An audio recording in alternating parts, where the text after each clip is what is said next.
BFM Business présente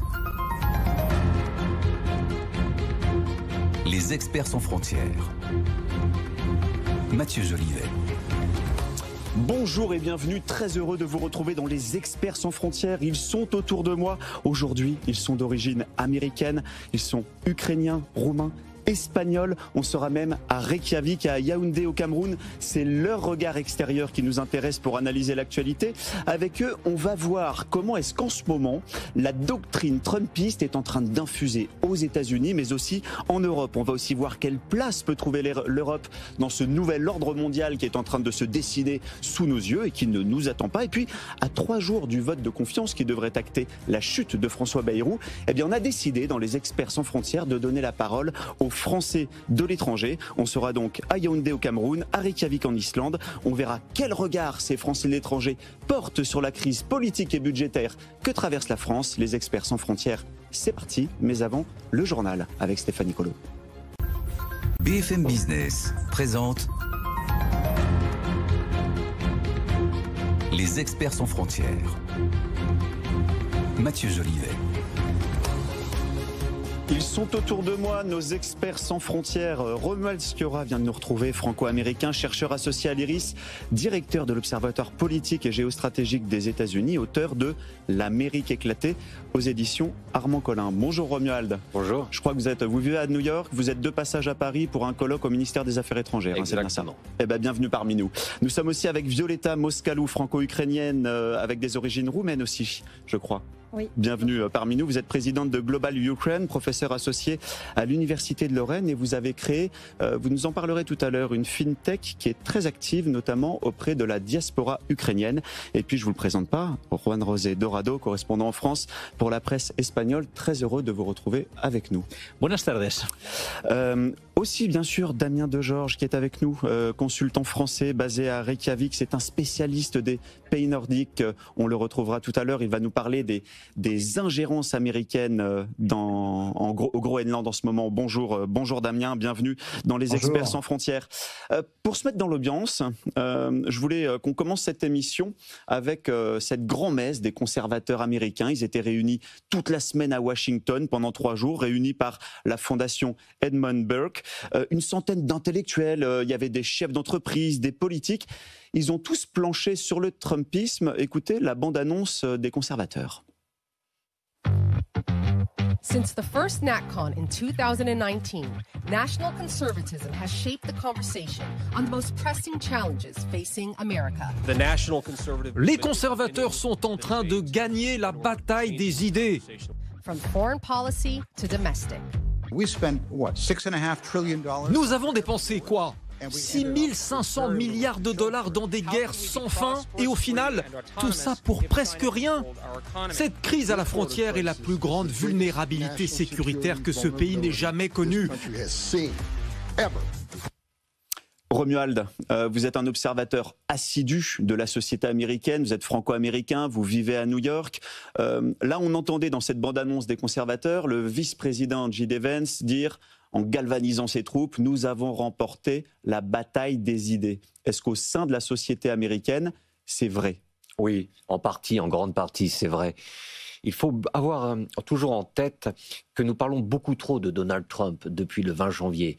À la différence de 2017, ce n'est pas un homme seul, isolé, sans colonne politique vertébrale qui a accédé à la Maison-Blanche. C'est un homme très entouré des membres issus de cette droite ultra, de cette extrême droite qui porte véritablement bien son nom aux États-Unis, qui a accédé avec lui au pouvoir. Et les figures principales de cette ultra-droite sont bien évidemment J.D. Vance, le vice-président, et aussi Suzy Wiles, la secrétaire générale de la Maison-Blanche, le bras droit de Trump et l'instigatrice de la contre-révolution culturelle, donc de cette guerre des idées dont nous parlons, en Floride, avec le fameux gouverneur de Floride, Ron DeSantis.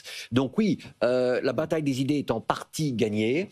Les Américains, qu'ils soient républicains modérés, nation MAGA ou même une partie du centre, des démocrates, la droite du Parti démocrate, adhèrent si ce n'est en totalité, en tout cas, à une partie de la rhétorique conservatrice que l'on entend de plus en plus à travers les médias américains. Et Romuald Sciorra, pour bien comprendre ce qui est en train de se passer aux États-Unis et pour essayer de décoder, si tant bien on puisse, les décisions ou les allers-retours de Donald Trump, là je parle sur la scène intérieure là-bas, il est crucial d'avoir en tête l'agenda de Donald Trump, avec en ligne de mire ce qui va se passer le 4 juillet prochain aux États-Unis. Oui, écoutez, 2026 est une grande année pour Donald Trump et pour les États-Unis. Une année inquiétante également. Il faut bien avoir à l'esprit également que cette administration, Donald Trump, le premier, ont un agenda très précis. Ils l'ont pour l'international, on en parlera sans doute ensuite, mais aussi pour l'intérieur, qui pourrait se résumer en 2 objectifs. Un, faire des États-Unis un pays semi-autoritaire sur le modèle de Viktor Orban, et on y est déjà, plus si c'est possible, et mener cette contre-révolution woke, cette contre-révolution ultra-conservatrice qui, elle, effectivement, regroupe des tendances diverses, que ce soit différents mouvements ultra-religieux, que ce soit... Et je vous parlais du 4 juillet, parce que le 4 juillet, c'est le 250e anniversaire des États-Unis. Et donc, dans toutes ces petites convergences des luttes réactionnaires, les ultra-religieux dont je parlais, la droite morale, etc., il y a les révisionnistes. Et Trump est là, en l'occurrence, le leader du révisionnisme, puisqu'il est celui qui veut absolument que pour le 250e anniversaire des États-Unis, dont les célébrations ont commencé en avril, avec le fameux défilé militaire pour les 250 ans de l'armée américaine, réécrire... Qui a été d'ailleurs assez critiqué au sein même des États-Unis, par des vétérans qui disaient que c'était pas, c'était pas dans la culture américaine de se mettre en avant comme ça. Voilà, le défilé était quand même pas très bon, ça a coûté beaucoup. Mais bref, l'objectif donc de Donald Trump est effectivement de proposer une autre vision de l'histoire américaine, et cela donc à travers réécriture des manuels scolaires, attaque contre les musées. C'est pour ça que l'on parle de révisionnisme. C'est ça. Et il y a toute une machine qui se met en branle autour de lui. Je découvre par exemple qu'il y a un jeune qu'il a nommé, je crois, directeur exécutif d'une commission qui s'appelle America 250. Un jeune de 25 ans, un ancien producteur de Fox News qui s'appelle Ariel Habergel. Et lui, en fait, son job, c'est de travailler sur la narration patriotique. Tout à fait. Donc là, on est vraiment... on a l'impression d'être à Hollywood, où on est en train de préparer un grand show. C'est l'entertainment pour les 250 ans de la déclaration d'indépendance au service de Donald Trump. On appelle ça American 250 Project, le projet America 250. Et effectivement, comme je le disais, cela concerne bien évidemment les écoles, les musées, le cinéma, la télévision, etc. Et l'objectif est, comme le dit Donald Trump, de mettre enfin en avant les grands moments glorieux de l'Amérique. Et il y en a eu, et c'est bien de les mettre en avant, mais aussi de passer sous silence les zones d'ombre, et elles sont nombreuses, qui selon Donald Trump font tâche sur le tableau. Il veut par exemple qu'on arrête de trop mettre en avant le génocide amérindien, l'esclavage. Et pour conclure, je prendrai juste une de ces formules. Il y en a quand même assez d'entendre dire que tout était affreux dans l'esclavage. Verbatim, Donald Trump. C'est dingue ça. Donc en fait, on gomme vraiment tout ce qui peut fâcher dans l'histoire, tout ce qui peut faire une tache d'ombre lors de ces cérémonies patriotiques. J'aimerais bien qu'on puisse voir aussi un décret qui illustre tout ce que vous nous racontez, Romuald Sciorra. C'est un décret qui était signé en mars dernier. Je le cite, c'est noir sur blanc, un décret de la Maison-Blanche signé de la main de Donald Trump pour restaurer la vérité dans l'histoire américaine. Ça, Violetta, je voulais avoir quand même avec vos lunettes de franco-ukrainienne et vos lunettes européennes, quand on voit cette mise en place d'un narratif patriotique, qu'est-ce que ça vous inspire d'ici ? Mais je pense que nous sommes vraiment en pleine crise, parce que ces logiques prédatrices, en fait, qui sont sous-jacentes par rapport à ces narratifs patriotiques, sont malheureusement très similaires. Qu'on parle de Washington, Téhéran, ou qu'on parle de Moscou, ou qu'on parle de Pékin, ou d'autres régimes ou États un peu autoritaires qui, malheureusement, ont une approche très prédatrice et très menaçante pour les démocraties qui sont assez fragiles. Et donc, moi, quand j'entends parler de tous ces narratifs américains ou russes ou autres, j'ai envie de poser la question, où sont nos narratifs à nous, en fait, européens? Parce qu'on a l'impression qu'on pêche, en fait, par trop de timidité. L'Europe, je pense qu'il faut quand même poser les chiffres sur la table. C'est 20% de l'économie mondiale et on se comporte comme si on faisait que 2%. Et en face, et à l'inverse, les Russes, à l'inverse, 2% de PIB mondial, même moins en dessous, ils se comportent comme s'ils avaient 20% et que c'était, on est encore au temps de la guerre froide. Où tu as la Russie d'un côté et les États-Unis de l'autre côté.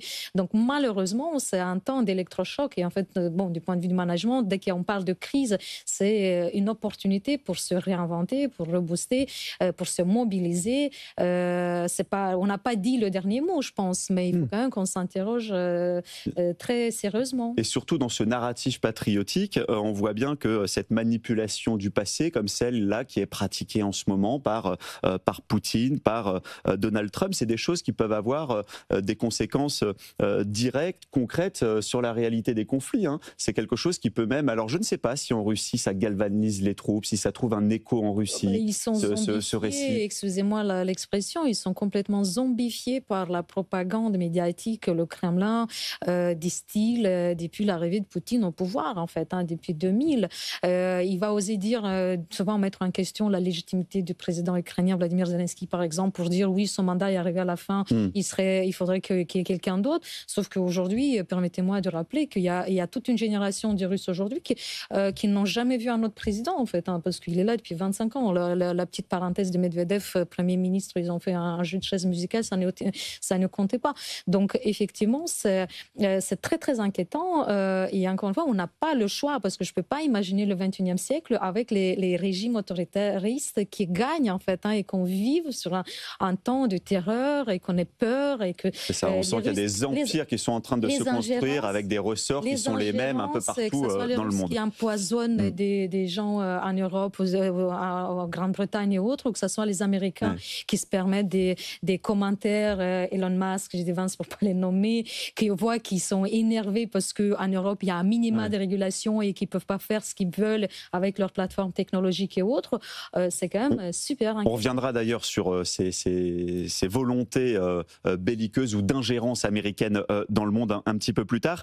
J'aimerais vous montrer un autre décret que j'ai trouvé assez hallucinant aussi, parce que celui-là, il a été signé il y a seulement quelques jours, c'était fin août, par Donald Trump. Regardez, c'est un décret donc signé qui est de la Maison Blanche pour dire qu'il faut rendre l'architecture belle. Making Federal Architecture Beautiful Again. Romuald, ça c'est quelque chose qui a été commenté aux États-Unis ? Oui, mais je vais vous surprendre. Le président, pour une fois, n'a pas totalement tort. C'est-à-dire, alors évidemment, il y a le côté Trump, hein, de l'or partout. Vous savez, il veut rénover la Maison-Blanche, un grand salon tout doré, un style casino années 70. Donc il y a du mauvais goût, évidemment. Enfin, le débat n'est pas de savoir si on est plus le Corbusier ou Garcia, mais voilà. Mais néanmoins, non. L'objectif est quand même d'arrêter de bâtir. Vous savez qu'il n'y a vraiment aucune harmonie dans l'architecture. Baladez-vous dans certains quartiers de New York, vous avez un building ultra moderne à côté d'une maison. Enfin bref, on a détruit des gares magnifiques comme la fameuse gare centrale de New York, Penn Station, etc., etc. Donc, ce que souhaiterait l'administration, c'est qu'il y ait à chaque fois une étude lorsque l'on construit un nouveau monument, un nouveau building, que celui-ci soit plus accordé à l'espace qui l'entoure. Donc, je dirais que ce décret est un peu évidemment théâtral, toujours, il l'a signé avec, etc. Mais il y a quand même dans le fond l'ambition de mettre un peu plus de cohérence dans les approches architecturales aux États-Unis. Ouais. D'accord, je comprends mieux. Juan José, qu'est-ce que ça vous inspire, vous, tous ces récits, tous ces rôles des récits là dans les constructions nationales en ce moment qu'on voit surtout aux États-Unis et en Russie aussi?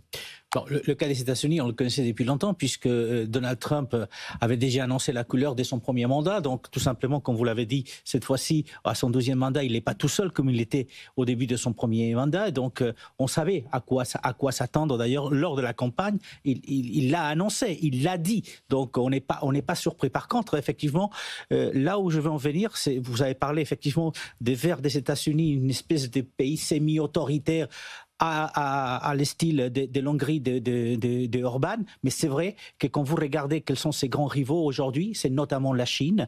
Il a plutôt la Chine comme exemple, où il veut une Amérique forte. Il sait que pour avoir une Amérique forte, la démocratie, il n'en a rien à faire. Je crois qu'il n'en a jamais eu à faire de la démocratie. Et donc, pour les Européens, vous disiez, on est timide, on est naïf. On est extrêmement naïf. On croit toujours que la vérité est de notre côté. On croit toujours que la démocratie va gagner.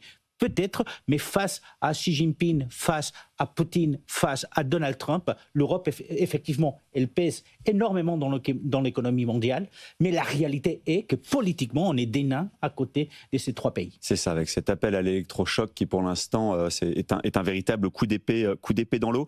J'aimerais qu'on profite aussi d'avoir la présence de Romuald, qui est de passage en France, pour comprendre quel est le profil de cet électorat trumpiste.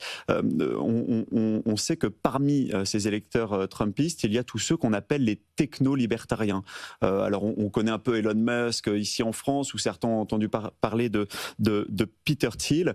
Je dis ça parce que lors de cette grand-messe des conservateurs qui était cette semaine à Washington, il y avait beaucoup de conférences qui étaient consacrées à la technologie, à l'IA, avec des anciens de Palantir.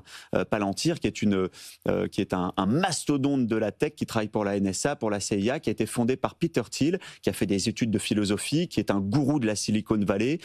C'est une star de la tech. J'aimerais qu'on écoute Peter Thiel. C'était en 2012, depuis le campus de Stanford. Il nous donne un peu sa vision du pouvoir et du rôle d'un État, selon lui.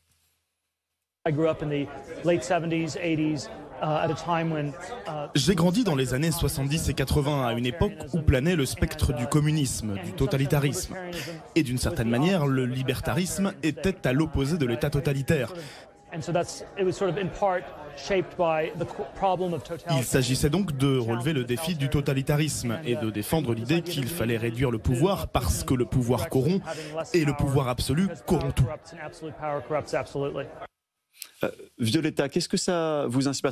Parce que ce que nous dit Peter Thiel, là, finalement, ça illustre toute une partie de l'électorat de Trump, hyper technophile, qui rêve d'un monde qui serait gouverné par un État digital et où les citoyens seraient libérés des chaînes démocratiques.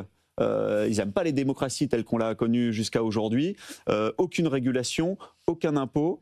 État digital, vous qui avez une âme de chercheuse et d'entrepreneuse. Les nouvelles technologies peuvent être effectivement source de développement, mais pas sans aucune régulation, ça c'est sûr, parce qu'on se retrouve dans des situations où, comme aujourd'hui, des réseaux sociaux, parce qu'on cherche de montrer des chiffres gonflés de mois ou autre pour la bourse, pour montrer qu'il y a une croissance, par exemple. Du coup, on tolère, par exemple, tous les trolls sur les réseaux sociaux, et ça crée tout un tas de problématiques aujourd'hui extrêmement graves, en fait, Donc de miner la confiance, et on voit que ce scepticisme qui gagne nos sociétés est en train de détruire en fait les fondamentaux de notre modèle démocratique. Donc c'est sûr. Moi, il y a autre chose aussi qui m'interpelle quand on les voit comme ça vouloir quelque chose de sans loi en fait. Donc de facto, ce sont ces gourous de la tech qui feraient la loi et la foi. Ça me dérange la conflictualité qui est là aussi derrière cette logique prédatrice. Et je me demande, est-ce que le manque de parité dans ces sociétés, dans ces corporations, dans ces entreprises technologiques n'est pas aussi une problématique en fait, parce qu'on a aujourd'hui des recherches qui montrent que les sociétés avec plus de parité du point de vue des organes de prise de décision, gouvernance, qu'il s'agisse de l'administration publique ou bien dans les sociétés de la tech et autres, la parité diminue la conflictualité parce qu'on a un peu plus de chances qu'on aille chercher des compromis, donc on soit un peu plus sur de la coopération, collaboration. Et à mon avis, j'arrête là, il y a eu une grande avancée pour la cause féminine en fait, après la Deuxième Guerre mondiale, parce qu'au final, on a vu le droit de vote qui a été adopté dans certains pays, même très tard, en fait, les années 45, je pense, en France, 73, carrément en Suisse. Et maintenant, il me semble qu'au XXIe siècle, à un moment donné, il faudra aussi s'interroger sur cette parité qui est vraiment un maillon faible. Est-ce qu'il faut qu'on y avance de façon normative, en fait, parce qu'il ne se fait pas tout seul. Mais cette conflictualité, cette logique prédatrice, ce sont des éléments de destruction et qui minent vraiment nos systèmes, nos modèles démocratiques. C'est ça. Et derrière ces techno-libertariens, où effectivement il y a peut-être un problème de paritaire que vous évoquez là, c'est aussi, ils font aussi le chantre, c'est les chantres du pouvoir vertical, quoi. C'est pouvoir absolu au digital, et on va avec un monopole tech, et en dessous tout le monde aux ordres. Est-ce que ce courant techno-libertarien, c'est un courant qui prend de l'ampleur ou il reste marginal aux États-Unis, Romuald? Oui, ce courant prend beaucoup d'ampleur, et je me permettrai de rebondir sur deux choses qui ont été dites et très justes. Quand vous dites que la situation est inquiétante, je ne suis pas certain que la démocratie libérale gagne la bataille. Nous sommes dans une fin de cycle, et comme vous le savez, même en Occident, l'idée de démocratie ne parle plus vraiment aux jeunes générations. Je ne parle pas d'autres pays à travers le monde qui sont de plus en plus séduits par les modèles alternatifs russes et chinois. Et ça rejoint donc justement votre question et également ce que vous disiez à propos de la parité. Effectivement, les géants de la tech se contrefichent aujourd'hui de l'idée de démocratie, un petit peu comme cette ultra-droite qui est arrivée au pouvoir et qui entoure le président. Essentiellement, J.D. Vance, le premier qui fait fi de la démocratie. Il a été très clair dans plusieurs articles qu'il a écrits auparavant. Bref, pour ces géants de la tech, oui, verticalité, dérégulation à tout prix, et liberté. C'est l'esprit du libertarisme. Quand on parle des libertariens américains, on ne sait pas trop en France de quoi il s'agit, mais c'est vraiment une dérégulation générale de tout ce qui fait le vivre ensemble, de tout ce qui permet à une société de se construire, d'avoir une colonne vertébrale. Et donc c'est effectivement très dangereux, car on est dans la verticalité, et donc le boss agit en autocrate. Et je me permets juste de revenir sur ce que vous disiez à propos de la parité, et c'est très juste.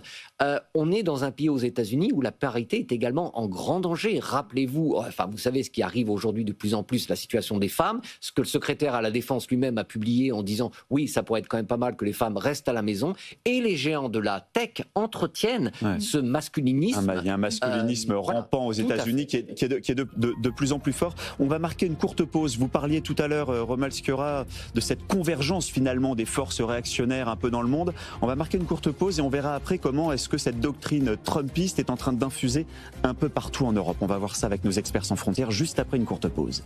BFM Business présente Les experts sans frontières.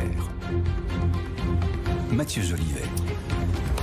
Bienvenue si vous nous retrouvez dans les experts sans frontières. Autour de moi, Romuald Sciorra, chercheur franco-américain associé à l'IRIS, Violeta Moskalu, franco-ukrainienne, présidente de Global Ukraine, et puis Juan José Dorado, correspondant en France pour la presse espagnole. Et enfin, depuis Reykjavik, Damien De George, consultant basé en Islande, spécialiste des pays nordiques. J'aimerais qu'on voit ensemble comment le trumpisme est en train d'infuser en Europe. Pour ça, je vous propose de remonter en mai dernier, quand vous aviez deux candidats à la présidentielle, George Simion pour la Roumanie et Karol Nawrocki pour la Pologne. Ils faisaient meeting commun en Pologne. C'était en mai dernier. Regardez ça. Nous nous opposons à l'immigration illégale.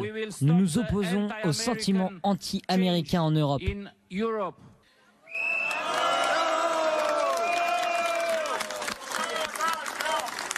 Donald Trump, Donald Trump, Donald Trump, Donald Trump, Donald Trump, Donald Trump. Donald Trump n'est pas simplement un homme, il est le symbole de la liberté qui doit couvrir l'ensemble du monde. Voilà, donc là nous sommes en Pologne en mai dernier. Vous voyez les candidats qui font leur campagne avec le label Donald Trump qui galvanise les gens venus les écouter. En Europe de l'Est, le Trumpisme a un écho véritable, Violeta. Je crois même que la Hongrie est une tête de pont des idées ou de la doctrine Trump en Europe. Malheureusement, effectivement, on voit que ces tendances vers l'autoritarisme et donc tout ce qui est nourri par l'image même de Donald Trump, on peut se souvenir qu'il n'a pas vraiment les grandes vertus démocratiques en janvier 2020. Il ne voulait pas rendre les clés du Capitole. Donc, on a vu effectivement qu'on a frôlé de peu le pire, en fait. Donc, et effectivement, on voit ces tendances et ça, c'est super inquiétant. La Roumanie, où il y a eu des élections qui ont été annulées parce qu'il y a eu des ingérences et de falsifications massives en utilisant les réseaux sociaux, le TikTok notamment, où une personne qui était absolument inconnue par le grand public en espace de 3 mois est devenue candidat favori pour des élections présidentielles et tout. Donc ça, je pense que ça nous amène, on est forcé de poser sur la table la question de la régulation des réseaux sociaux. Et moi, j'ai envie de amener juste un petit exemple. Moi, dans la FinTech, le régulateur m'impose de faire une vérification de la personne qui veut commencer à utiliser des services financiers et comme ça d'être sûr que qui est en face et qu'est-ce qu'il va faire la personne avec ses ressources financières. Et je ne comprends pas pourquoi maintenant, quand l'information et les réseaux sociaux sont devenus maintenant un bien public qui est une arme qui peut détruire en fait, qui est vraiment utilisée de façon très dangereuse par autant de... Pourquoi on ne peut pas imaginer que sur les réseaux sociaux, on ait une identification et qu'il y a un compte qui correspond à une personne et qu'il y a une responsabilité pour les propos qui sont portés. Et là, par exemple, quelqu'un comme Elon Musk... Pour éviter les armées de trolls et les tentatives de déstabilisation. Quelqu'un comme Elon Musk, il peut quand même continuer à faire après ses propos et tout, sauf qu'il va payer très vite le prix. Parce que quand il a vu les ventes chuter énormément de sa Tesla en Europe, quand il était parti comme une torpède, en fait, avec ses commentaires qu'il faisait par rapport il voulait soutenir en fait, les courants très extrême droite en fait, en Allemagne et puis tout, ça l'a vite remis à sa place en fait. Donc il y a une responsabilité, je pense qu'il faut quand même qu'on soit... On a été les premiers au niveau de la Commission européenne d'avoir imposé le GDPR, en fait, donc la régulation par rapport au traitement des données personnelles et tout. Et ensuite, ça a été repris par d'autres pays, effectivement. Donc, je pense qu'on doit être aussi pionnier. Il ne faut pas avoir peur. Vous avez raison de dire que les réseaux sociaux et le digital est une arme puissante, notamment pour les tentatives de déstabilisation. Ce qui nous amène aussi peut-être à Reykjavik, où nous attend Damien Degeorges, qui est un consultant français basé en Islande. Vous êtes aussi un spécialiste des pays nordiques. On voulait faire un point avec vous sur cette histoire qui a eu un écho international assez fort où on s'est rendu compte, c'était une enquête choc d'un média néerlandais, RD, où on voit 3 agents, a priori infiltrés, américains, en train d'essayer de s'activer pour faire émerger un mouvement sécessionniste au Groenland, de manière à ce que le Groenland puisse demain s'arrimer aux États-Unis. Cette histoire est complètement dingue. Où est-ce qu'on en est encore aujourd'hui ? Comment est-ce que c'est commenté dans les pays nordiques ? Alors c'est un reportage de la télévision publique danoise DR. Et donc, effectivement, ça fait beaucoup de bruit au Danemark, au Groenland et au-delà. Le Groenland, c'est 56 000 habitants, donc c'est un territoire avec une élite en nombre très faible, qui est donc facilement influençable. Et c'est tout l'enjeu de l'avenir du Groenland. Et le Groenland aussi est un endroit géostratégique majeur sur le plan économique, dont les ressources, dont les sous-sols regorgent de ressources qui aujourd'hui sont convoitées par le monde entier, notamment pour accompagner les transitions énergétiques, les batteries, etc. Ça, il y a les matériaux dont on a besoin pour ces transitions dans les sous-sols groenlandais. Le Groenland a tout pour attirer n'importe quelle puissance. Et demain, on parlera aussi des réserves d'eau douce du Groenland, accessoirement.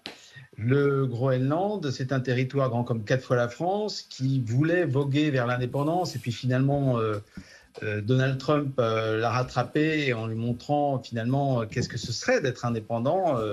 Donc du coup, là, on n'en entend plus parler. Au contraire, on est en train d'entendre parler plus d'un rapprochement avec l'Union européenne.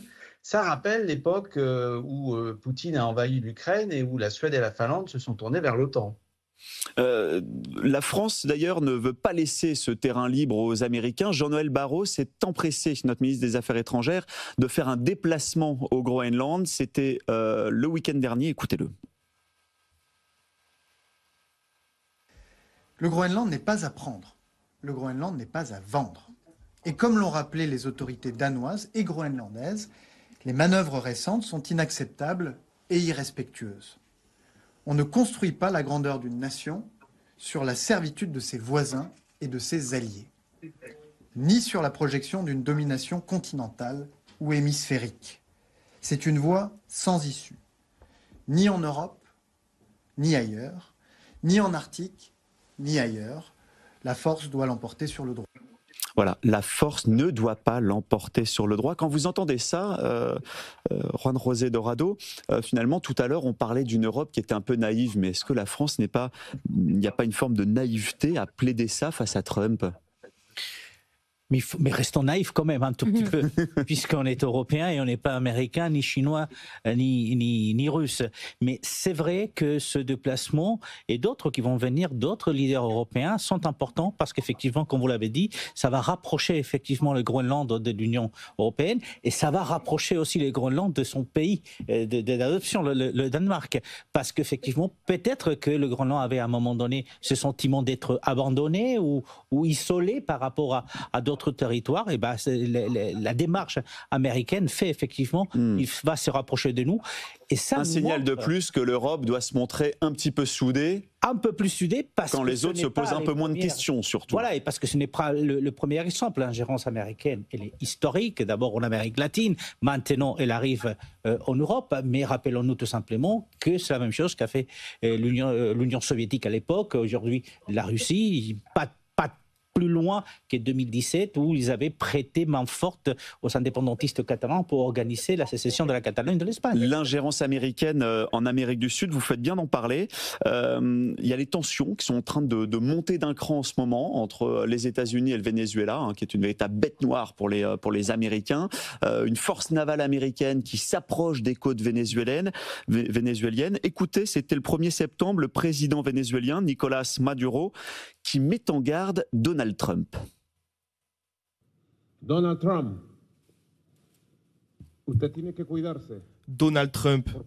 faites attention. Marco Rubio veut salir vos mains de sang avec du sang sud-américain. Il veut vous entraîner dans un bain de sang et que votre nom, Trump, soit marqué de sang pour des siècles et des siècles. Y que su apellido, Trump, se manche de sangre por los siglos de los siglos.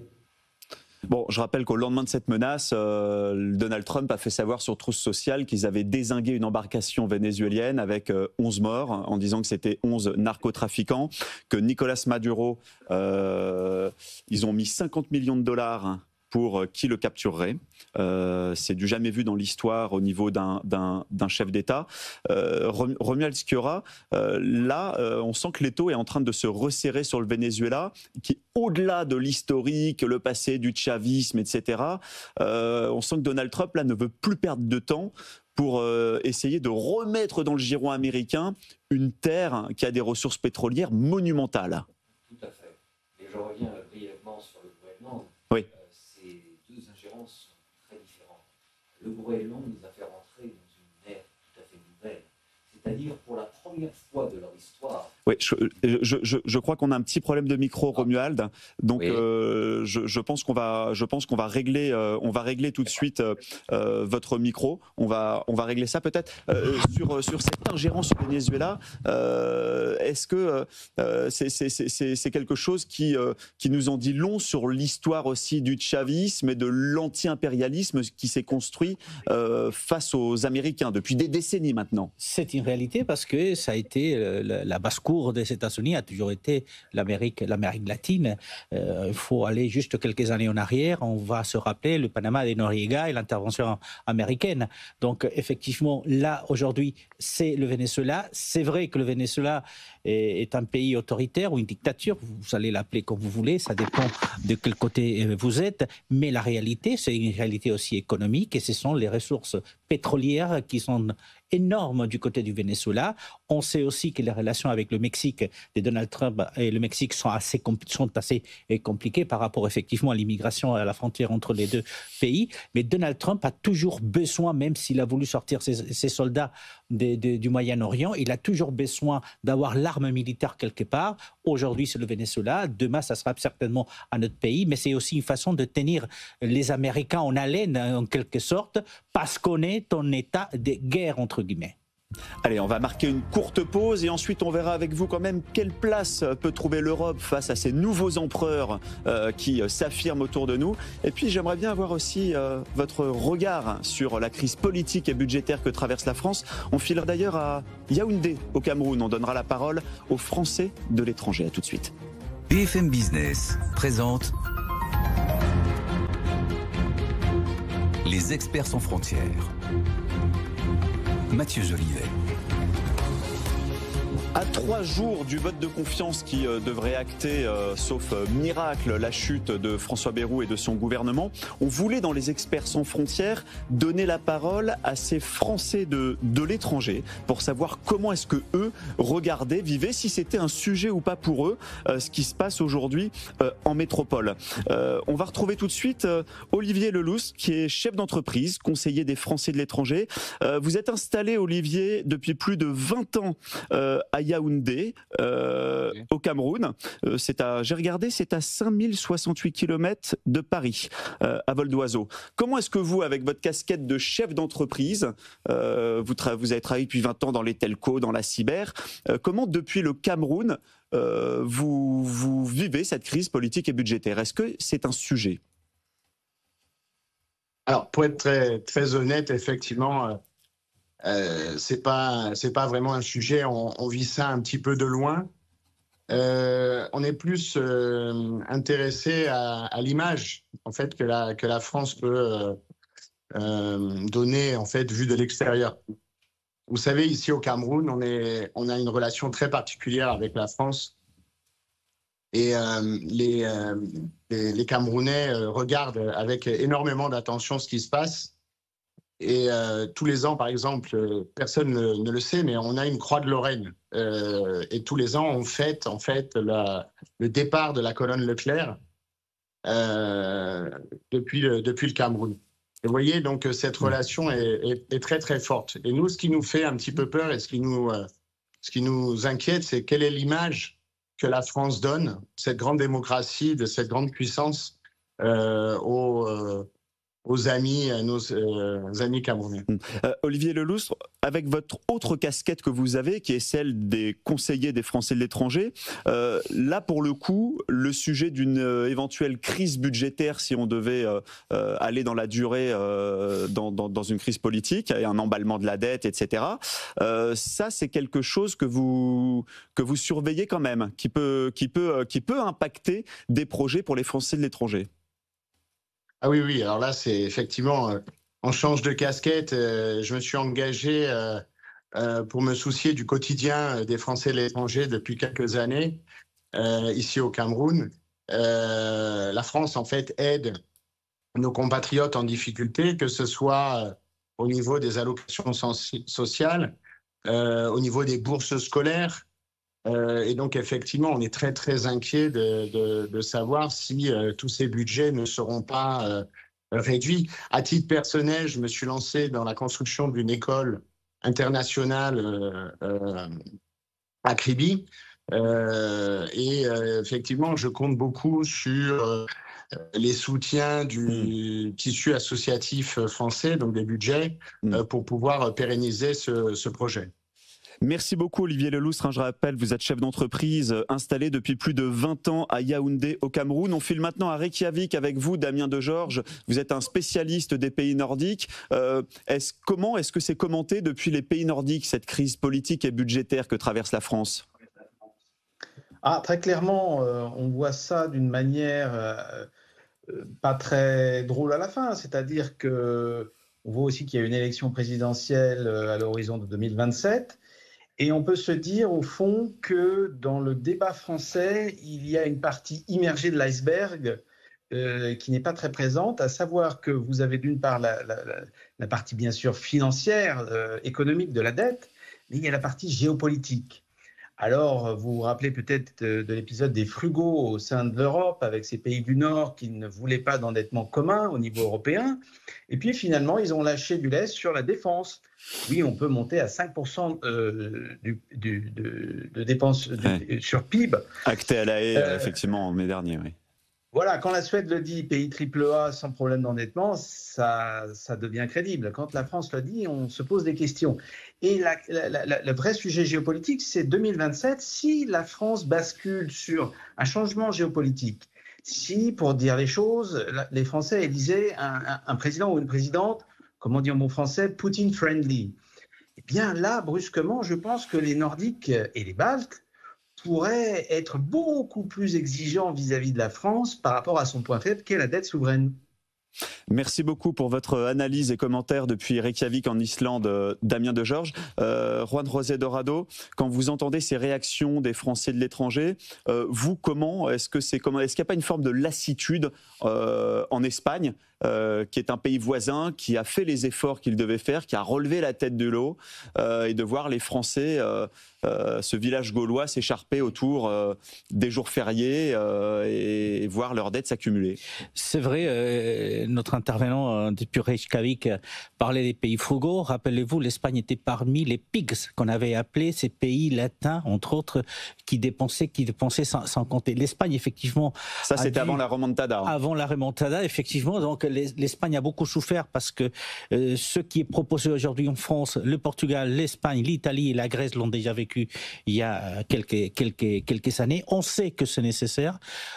On a la sensation qu'effectivement en France, les Français ne sont pas du tout au fait de ce que peut arriver si effectivement cette dette n'est pas résorbée. La réalité, c'est qu'aujourd'hui, si l'Espagne va mieux que d'autres pays, c'est aussi parce que des efforts ont été faits. Et la France doit retrouver quand même sa place en Europe. Et donc, on a un regard triste d'un côté parce que effectivement, on est déjà passé par là, mais aussi surpris parce qu'on n'arrive pas à comprendre pourquoi la France n'arrive pas à se décider à prendre les mesures qu'il faut. Une incompréhension, en tout cas, ça fait parler un peu partout en Europe, cette crise politique et budgétaire française. Regardez par exemple cette une de Die Welt qui nous dit que en Allemagne, que l'Allemagne ne doit surtout pas suivre la France dans le bourbier de la dette. Je voulais vous montrer une autre une aussi, ça c'est le Financial Times qui nous dit que les options d'Emmanuel Macron sont en train de se réduire alors que son Premier ministre est au bord du gouffre. Et puis, une dernière une qu'on a sélectionnée pour vous, celle du Télégraphe, qui, cette fois, titre sur « Voici le plan de Marine Le Pen pour empêcher la France de se ruiner ».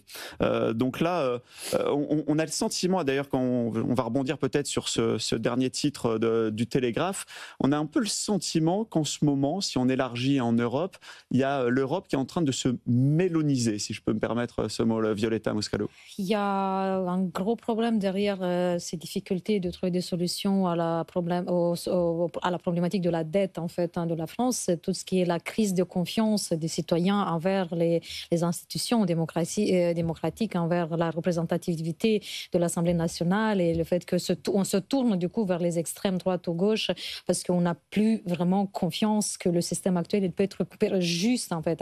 Je voudrais quand même souligner cette problématique de pouvoir d'achat aussi qui est quand même très présente et très importante et très grave. Moi je suis choquée quand même quand je regarde les chiffres qu'on nous montre que presque 10 millions de Français sont aujourd'hui en dessous du seuil de la pauvreté en France, sachant que ce sont des Français qui travaillent en fait pour la grande partie.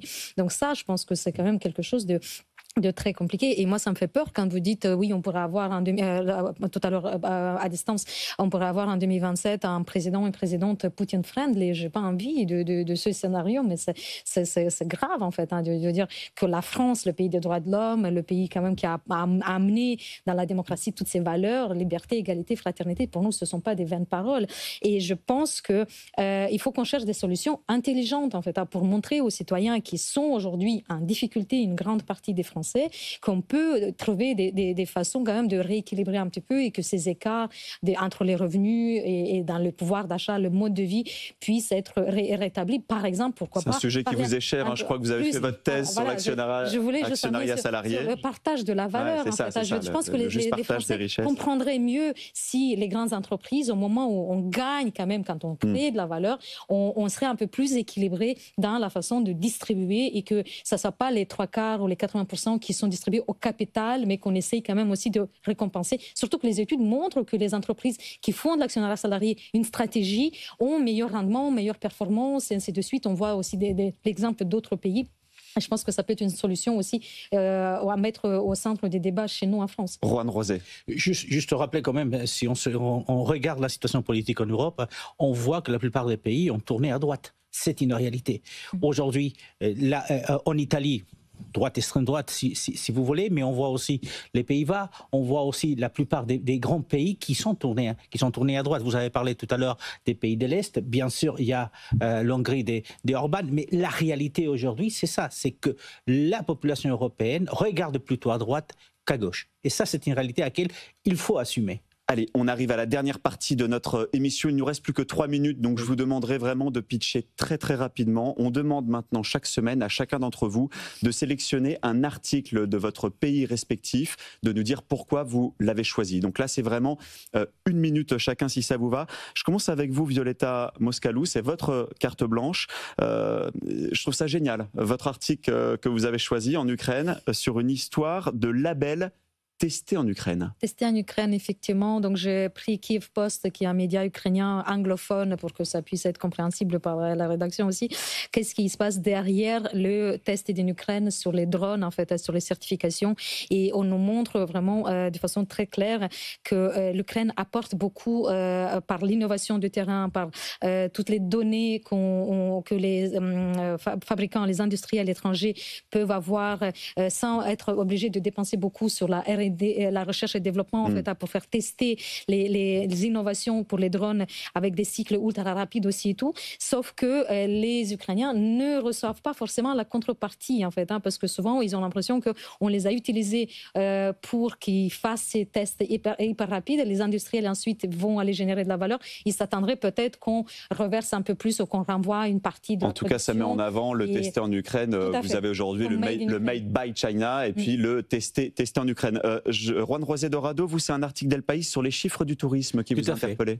Parce que cette semaine, les chiffres du tourisme en Espagne pour les 7 premiers de l'année et 7 mois de l'année ont été présentés. Donc l'Espagne se félicite du fait d'avoir reçu plus de 55 millions de visiteurs étrangers tout au long de janvier à juillet, ce qui a rapporté en dépenses 76 milliards d'euros, ce qui est quand même énorme. Par contre, ce qu'on a remarqué, c'est qu'il y a une certaine stagnation au niveau des visiteurs. Et pourquoi je vous dis ça? Parce que vous savez, pratiquement 16% du PIB espagnol dépend du tourisme, c'est-à-dire 16%. 15,6%, c'est-à-dire pratiquement 16%. Voilà, donc cet article d'El País, ça nous montre qu'il y a un pilier de l'économie espagnole qui est en train de se fragiliser. Tout à fait, et ça c'est important. Romuald Sciorra, votre article du New York Mag, vous, c'est sur les enfants bonbons de New York. Oui, l'un des grands scandales du moment. Depuis plusieurs années, 5-6 ans, nous voyons chaque jour des dizaines d'enfants, 3 ans, 4 ans, 5 ans, bien souvent seuls, 8 ans, 10 ans, 12 ans, vendre des bonbons, se déplacer de wagon en wagon pour vous vendre des NMS, des chewing-gums, etc., etc. Ce sont des enfants d'immigrés illégaux qui n'ont pas d'autres revenus. Le plus dramatique, c'est que ces enfants ne vont plus à l'école depuis des années, donc toute une génération qui aura grandi en vendant des bonbons dans le métro. Et on termine ce tour de carte blanche avec Damien Degeorges. Vous avez sélectionné un article groenlandais sur l'aide européenne. Vous avez 20 secondes. Oui, donc la Commission européenne propose de plus que doubler l'aide de l'Union européenne au Groenland pour la période 2028-2034. C'est un enjeu géopolitique et d'ailleurs le Parlement groenlandais parlera cet automne d'une éventuelle étude sur les plus et les moins d'un retour du Groenland dans l'Union européenne. Donc le débat européen en Groenland ne fait que commencer. Merci à nos experts sans frontières de nous avoir éclairé, un regard extérieur précieux pour nous aider à prendre un peu de hauteur. Autour de moi, il y avait Romuald Sciorra, chercheur franco-américain associé à l'IRIS, Violeta Moscalou, franco-ukrainienne, présidente de Global Ukraine, Juan Rosé Dorado, correspondant en France pour la presse espagnole, et Damien Degeorges, qui habite à Reykjavik et qui est un spécialiste des pays nordiques. Les experts sans frontières, c'est fini. Je vous retrouve la semaine prochaine. Très bon week-end à tous. Mais en attendant, les infos, ce sera avec Stéphanie Colo. Les experts sans frontières sur BFM Business.